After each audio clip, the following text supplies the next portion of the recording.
This morning on a coast-to-coast broadcast of the Mutual Broadcasting System, it is our pleasure to pay a tribute to a gentleman who's sitting at our microphones here now in the Department of the Interior building. I'd like to repeat again that tribute before we start this little discussion, Mr. Jackson. We said this morning, one of America's grand old men has a birthday this week. He will be 98 years old Friday. Think of that, lacking only 2 years of being a century old. I think it's safe to say that no one in the world living today has looked upon the things this man has seen. No man will ever see them again, for William Henry Jackson is part and parcel of America's Old West. It was 75 years ago, way back in 1866, that he worked his way west on the Oregon Trail as a bullwhacker. He was the first man who ever took pictures in the Yellowstone country. With his camera and with his able brush, he has photographed and painted a record of our early West that would not exist otherwise. He went as a bullwhacker with the Mormons to Salt Lake. He was with a mule freight outfit that lugged stuff over the mountains to a little village called Los Angeles. He rode herd on Mustangs around another little village called Omaha. Because this man had the eye of an artist and the instinct of a historian, we have a better understanding today of the beginning of our great West. Much of the development of the West was aided by his work. A magnificent and full life you've had, William Henry Jackson, and here's thanks and the nation's best wishes to you on your 98th birthday. That was in the broadcast this morning. And now we're very happy, Mr. Jackson, that you're here with us now and can tell us in your own words some of these things that I know you would like to have us know. Well, on your last trip across the West, did you notice any changes in the character and the vigor of the grass from that which you observed in the 70s? Well, that's been called to my attention lately by modern pictures that people have sent me from the Conservation Society. There I was called to mind the great difference of the luscious grass that we used to camp on, which are now dusty plains, some parts of the middle western Wyoming. Well, do you remember how the cowboys handled their trail herds in the great cattle drives between Texas and Montana? I am now engaged in painting a picture covering that very subject, showing the big drive of the old Longhorn period up across the old Chisholm Trail into Wyoming. That's as you remembered. Yes. I only crossed the trail. I didn't follow it. I see. Now, just when did sheep begin to compete seriously with cattle? Oh, along the late 80s and 90s. And you were a part of all those differences of opinion that took place at that time. I more acquainted that country before the cowboy came in even. I like to think of that period before the cowboy period. The cowboys began to come in during the 70s. And they had the full sway for the next 10 years. And then they began to compete with the homesteaders and the cowboys. Well, now, did you actually see any of these old range wars that took place? No, I never. The Johnson County War, as they call it, in Wyoming, that country, was a little bit out of my territory. We were up in the mountains more. My work with the Geological Survey was almost entirely in the mountains, and not so much on the plains. Where all that warfare occurred. You've seen lots of buffalo, I expect, haven't you? Oh, millions of them. Would you like to tell us about what those herds looked like when you saw them? Oh, a great mass of dark brown animals moving, grazing across the plains. When I first saw a great herd, it was the first year the Kansas Pacific ran across the plains, and we ran through them all day long. Passing through buffalo. I had to stop the train to get them off the track. They stopped several times. They were as far as you could see in the distance on those flat plains. In the extreme distance, you could still see them moving on. You mean this was just one herd that took the entire day for the train to Well, pass they were all, it wasn't a herd really, it's a whole mass of buffalo. One great mass of them all came together, not in different herds, but one great movement covering miles of territory. Would you estimate how many might be in such a mass? Very impossible to guess. Some people call it millions, but that's rather excessive. Did you see the hunting of the buffalo? Oh, thousands. How did they hunt the buffalo then? How did they hunt the buffalo? Oh, just By what by methods? horseback and chasing. Running up onto them. The old Indian with a spear and bow and arrow, and our modern people with their guns. I myself ran down several buffalo using only a revolver, riding up close to them and firing on their left flank. How about other game? Not- Other game? Oh, that was abundant, of course. But game on the trail as we traveled was sometimes hard to find. Game at that time was shy. A large body traveling through the country necessarily made more or less disturbance, and the game would scatter into the mountains and hide away. So that sometimes we even had to employ hunters to go out and get the game for our own meals. Well, how good. Couldn't always find it on the trail. What would you say was the fertility of the soil then? Oh, of course, Difference between that and necessarily in the bottoms around through where the stream flowed through, the flat valley bottoms and the sweetwater valleys, all those western streams, the fertility seems to be very good indeed. Of course, that's all proved by the fine crop they raised when they came into production. Well, now, was there water in the streams in those days? Oh, yes, but not much. Water were not conserved then. There were dry seasons when the streams would almost go dry. But, of course, at that time, early day, there's no irrigation, except in a very small way, so that they confined themselves to immediate vicinity of the water. But there was no They didn't dust depend upon mold. rainfall at all. They did depend for such crops as they had upon irrigation, but in a limited way. Well, what did people do for amusement in those days? What were their amusements? Oh, I don't know. There's no amusement such as we know it today. They all went to bed early and got up early. I see. What about the social life? Oh, the course life is occasional gathering of all people for a dance, like the old-fashioned barn dance. All the ranchmen had their dancing night. That is the great amusement, I might say, of all, gathering the people all together for a dance. And the old-time square dances were almost universally at that time. All of us could find a fiddler or somebody who could play music of some kind. Well, a man who might have been out there at that time, making a living on that land, how did he make his money? How much money was needed, or did he just by Well, they bartering were trade mostly concerned in making a living, not for selling so much. That came in mostly with the cattle business later. And also when the overland stage lines were running, by raising hay and such things for the service of the Pony Express and the overland stage and things of that kind. Those places all had to be stocked with hay. They lived upon that almost entirely. And of course that's one of the first products, you might say, was, of course, when the Mormons went in there, they began at once with the wheat crop. On the first year of their entrance into Salt Lake Valley, they had a wheat crop growing at once by sowing the wheat and corn, I should say, besides the wheat. Let's see. What do you recall, Mr. Jackson, as, in your opinion, the most interesting thing that happened to you in your entire experience in the West? Do you have any one thing that you think would be an outstanding Well, it's experience? pretty hard to segregate one item because my experience has been so Would you want a glass of has water? been so widespread in general. That's right. Just take a drink. But I've always called the most interesting period of my life the 10 years I spent in the West with the Hayden Survey. That's always been my most interesting period. New things to saw, new places to photograph, first things to bring to the attention of the world, to make the Yellowstone region known, to make the mountain, the Holy Cross known to the people, to make known to people the cliff dwellings of the South. All very interesting things in themselves, but no one startling, dramatic, single incident, you might say, that would stand out prominently from all the rest.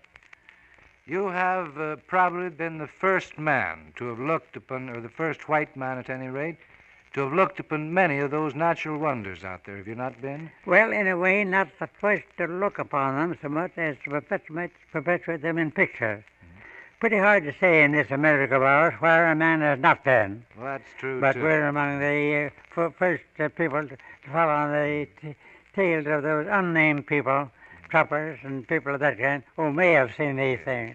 But we were the first to make them publicly known.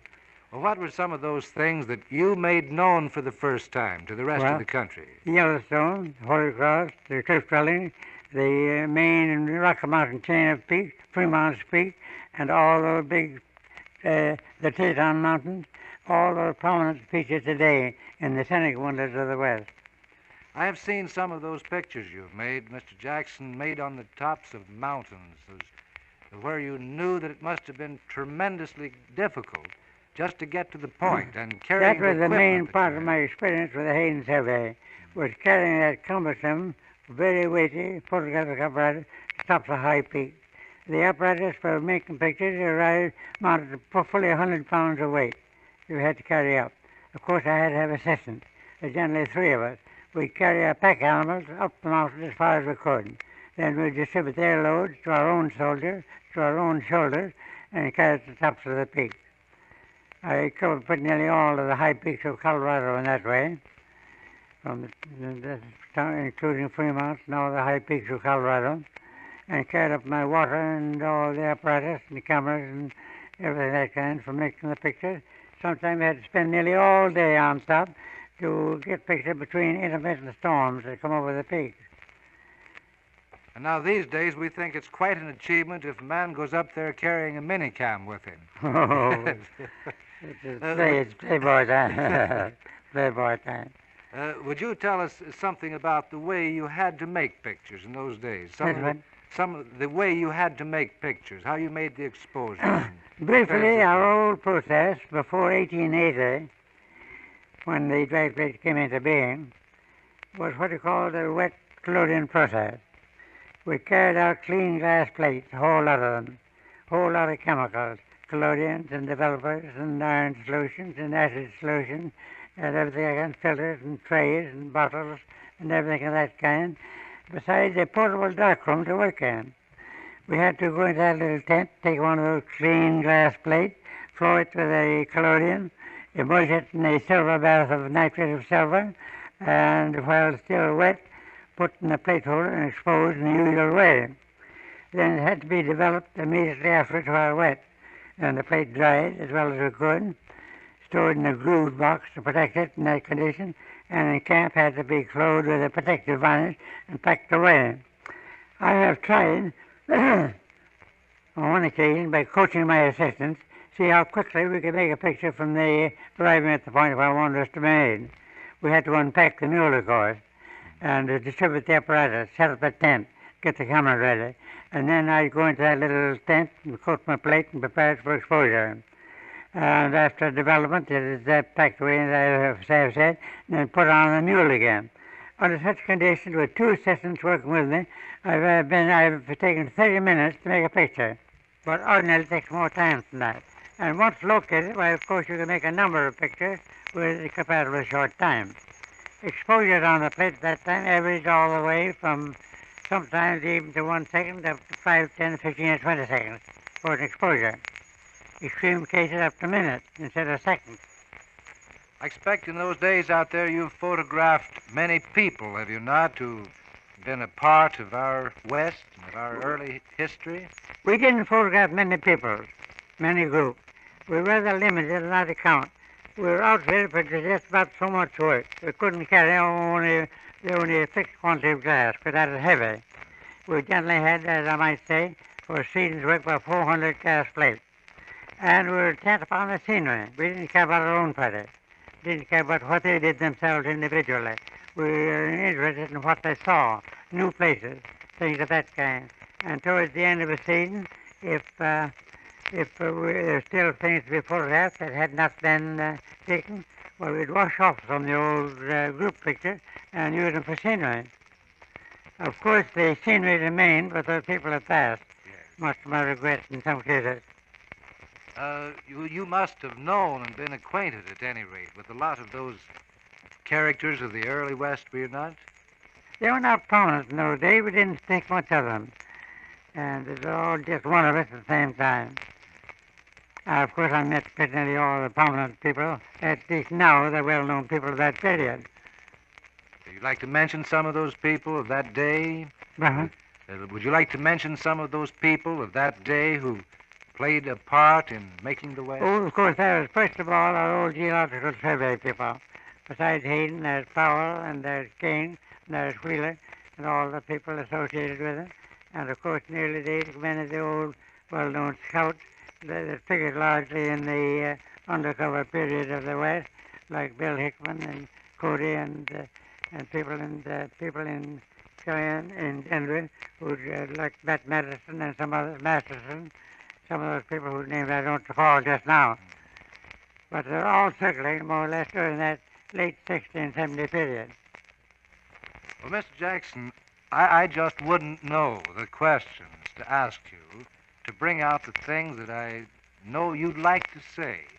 Wouldn't you just like to go ahead and just talk now and tell us all of the things that you remember and what you think of their importance, both of yesterday and as they might be in relation to things today? Well, you already have an inkling, have an outline of my story, but it's mostly concerned the survey period of the 60s and 70s. I began photography way back when I was 15 years old, way back when I was 17 or 18 years old. And pursuing that business with various galleries, it finally took me up into Vermont before the Civil War. There I got interested in the Civil War proceedings, of course, and went into a Vermont regiment and served down in the Army of the Potomac. Coming back from that into Vermont, I pulled up stakes in Vermont on account of a disrupted love affair, as they call it, went west. That was in 1866, as already mentioned. That work took me to California and then back, returning from California behind a band of about 150 Mustang ponies, driving 2,000 miles across the country from Los Angeles to up through Salt Lake, back to Omaha. There I thought I'd had enough of that kind of wandering and went into the photographic business. Set up a gallery of my own and began working on the Union Pacific Road, then building westward, photographed that road from one end to the other. That brought me in contact with Dr. Hayden, who was then running a survey of the Western Territories. He liked my work so well and thought it should be an important part of his own work, and he induced me to join the survey. I gave up my business in Omaha as a local photographer, and for the next 9 years including, I worked with the survey.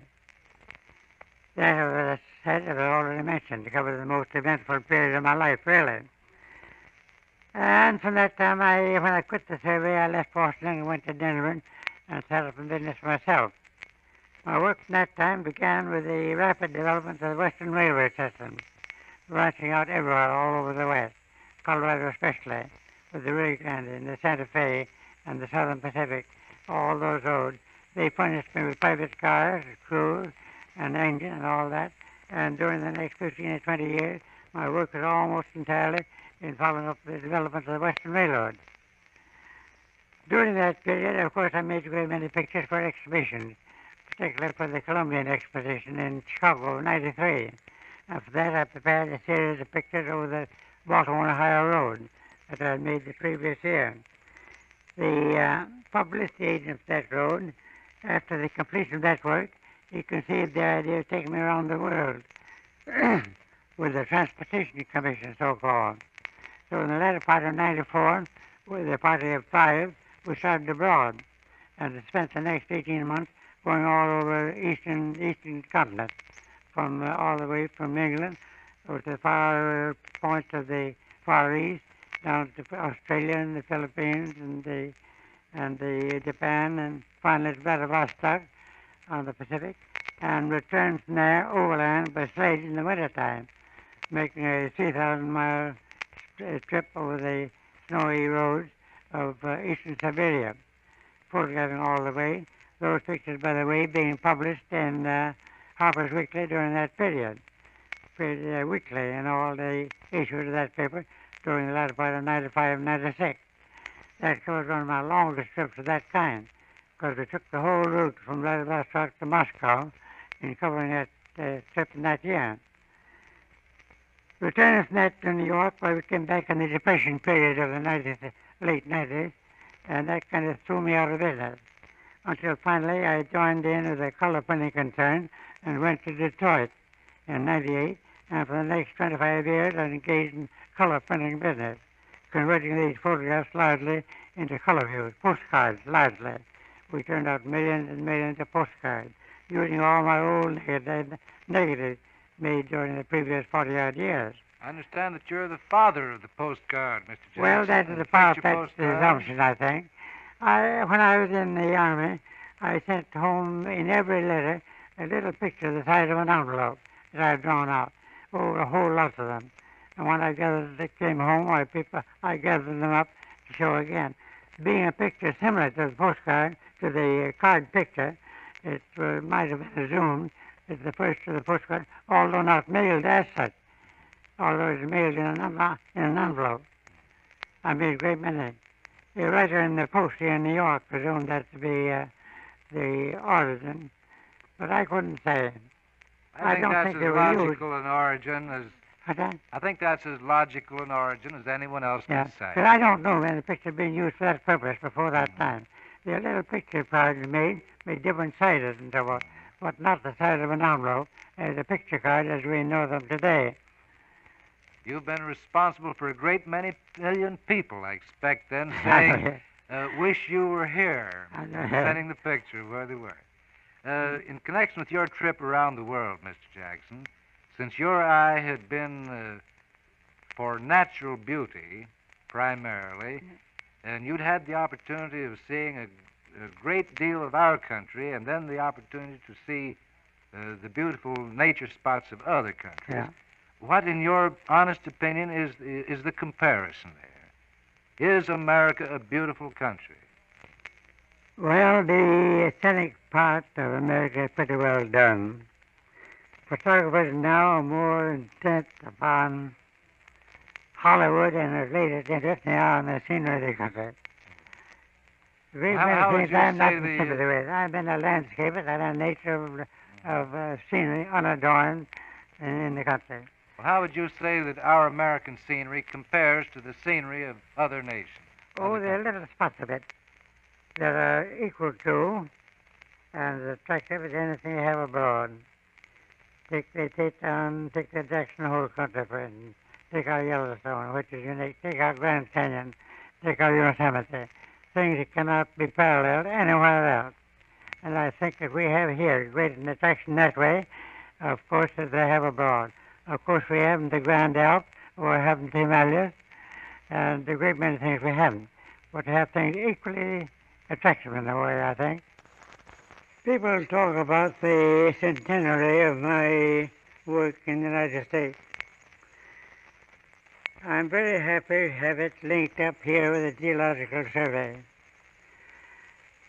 And in connection with photography, which my light has been largely identified, I've covered a little more than 80 years of active service in photography, coming into it on the very heels of the old primitive daguerreotype process and following through all its courses up to the present time, mostly in connection with public surveys in the West. My early period, of course, there was covered by sketches. Then I took up the work of the Geological Survey in 1870 and followed through all that decade of the 70s. And that brings me back here again after these 75-odd years to sojourn again with the explorers of today, Explorers Club and the Geological Survey and various allied organizations of that kind. My life has been devoted to picturizing the West. When I gave up photography, and with the old processes, I took the pencil and the paintbrush, and have preserved many mementos of the old trail in that way. Go on a little further. Yes, go right ahead, Mr. Jackson. Well, for the last 15 years, since I retired from active business, I've been more active than ever in carrying on the story of the Old West.